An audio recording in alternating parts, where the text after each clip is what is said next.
Thank you. Thank you very much. First, just as a point of reference, can I ask a simple question? Are there any Italian Americans in the room?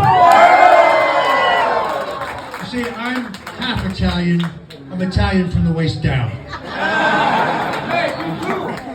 So today, I was in New York City.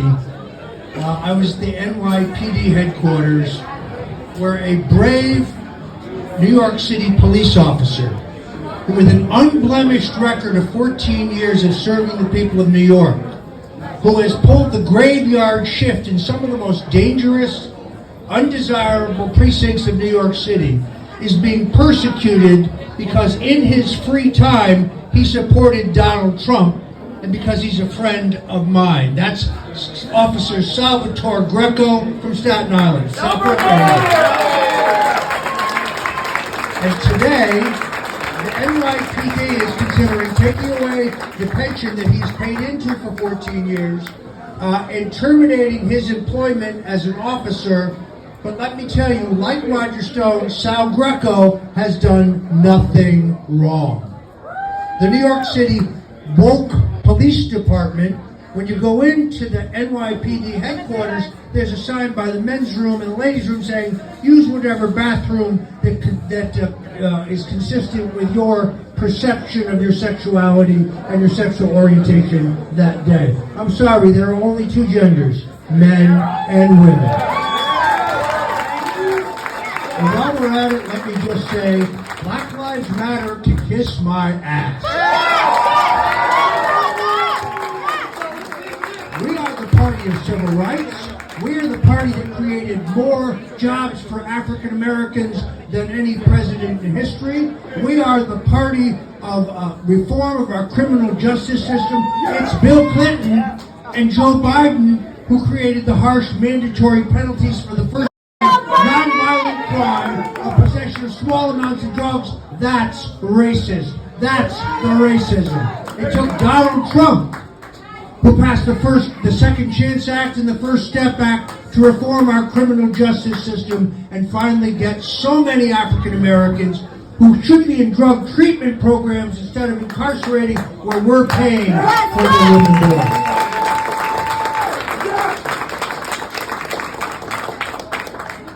Now, if you read the media today, the people who told you for 2 years that there was Russian collusion in the election of Donald Trump, the people who said that Hillary Clinton did not spy on Donald Trump, the people who told us that COVID-19 vaccinations were both safe and effective, the people who told you that Hunter Biden's laptop, that was all Russian disinformation, today they tell you that if you object, as I have, to putting offensive missiles in Ukraine pointed at Russia, that if you disagree with the idea of 15 U.S. taxpayer-funded bioweapons labs in Ukraine, which are there, see, the Biden administration admitted it, then they denied it, but they're lying.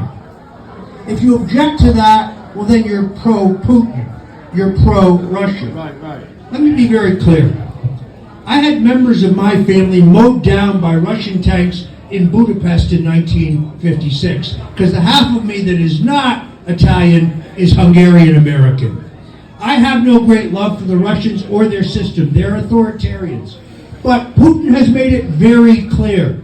He doesn't want NATO missiles on his border pointed at his country. He doesn't want whatever pestilence they're cooking up in those labs to be released in his country. He's opposed to the New World Order. That doesn't make me pro-Putin. That doesn't make me pro-Russian. It makes me against World War III.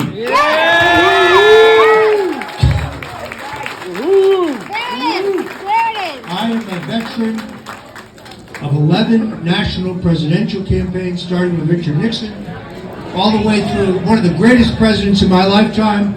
I handled this state for him in 3 presidential campaigns. Governor, later President Ronald Reagan.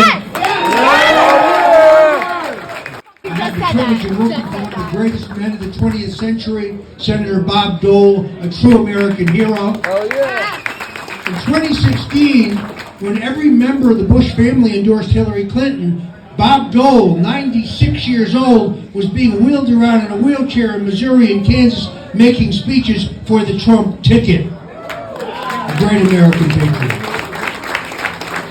So I tell you with all honesty, our problem today are not the crazy, screwball, Marxist, leftist, socialist Democrats. That's not our problem. Our problem are the feckless, gutless, weak-kneed, lily-livered, white wine swilling, corrupt, country club belonging Republicans who don't have the guts to fight for our Constitution and our freedom. I'm not going to name any names tonight. Lindsey Graham. Lindsey Graham is like a pile of dog shit. You stepped in and people off your shoes. I don't want to point any fingers. Mitt Romney. Today I read that Chris Christie, when he's not busy bribing federal prosecutors to protect his brother in inside trading, is endorsing the Democratic candidate for governor of Arizona. What's up, Tubby? It is time to show the country club Republicans, the establishment Republicans, the anti-Trump Republicans, the door. Oh, yeah!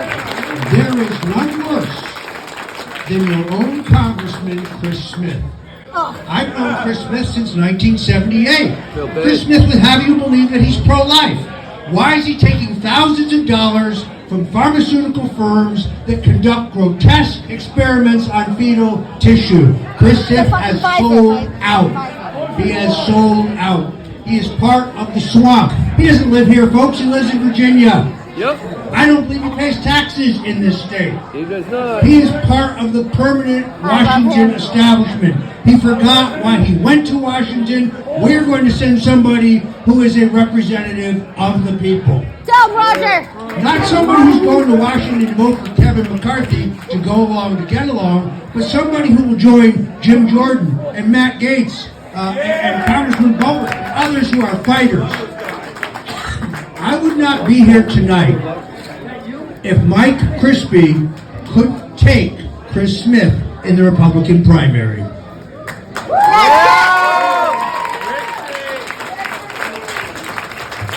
So I want to congratulate all you for being here. Why? Because you're in the ground floor of one of the greatest political upsets in American history. We're not just talking about bumping off one Rhino member of Congress. No.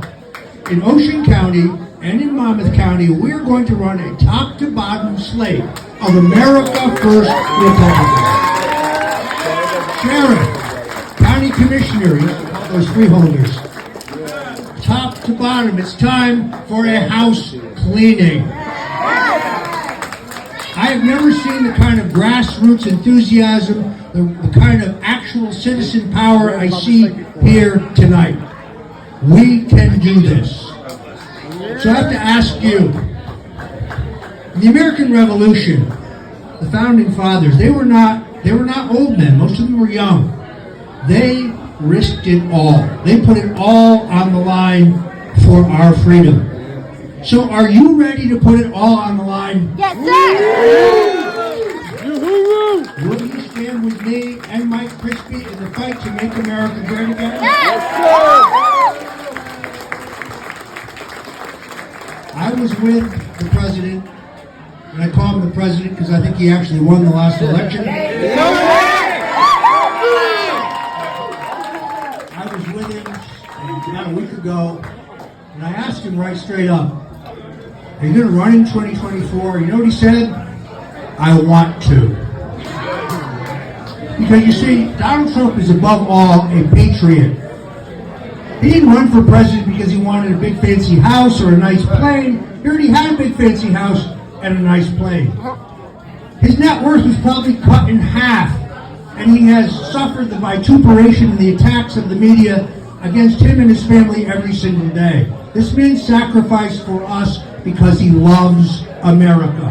Yes, he And does! it's breaking his heart to see them open our borders It is breaking his heart to see the rush of fentanyl into this country. It is breaking his heart to see the red Chinese buying up our real estate, buying America. That's happening. It is breaking his heart to see a foreign policy that is marked by cowardice, that is marked by weakness. I guarantee you this, if Donald Trump were president, the Russians would never have invaded Ukraine.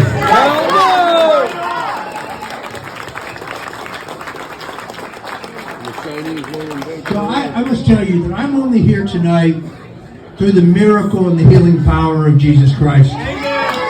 Proud of your boy. Most of you know my story. I was put through a Soviet-style show trial in which Robert Mueller and his thugs pressured me to testify against the president, threatening to send me to prison for 7 to 9 years if I would not cooperate, which means lie. And I refused. And I have no regrets. I've experienced 4 miracles in my life. Miracle 1 is when the President of the United States recognized that I've been subjected to an unfair trial, recognizes that the charges against me were bogus and politically motivated, and he commuted my sentence hours before I was to be sent to a dank Georgia prison where I was supposed to die. Then, just before Christmas, he gave me an unconditional pardon. That's miracle number 2. Proud of my Then, boy. on January 6th, when I was in the shower getting ready to dress and go over to the ellipse, the Lord came to me and said, stay in today, don't go there today. And I didn't. I never left my hotel grounds on January 6th. That's miracle number 3. And then, only a month after I was pardoned, I learned that my wife of 30 years, who was my rock during the trial, was suffering from stage 4 cancer. God bless. Very aggressive. And I'm proud to tell you today, because she's a fighter, that the doctors tell us that she is in full remission.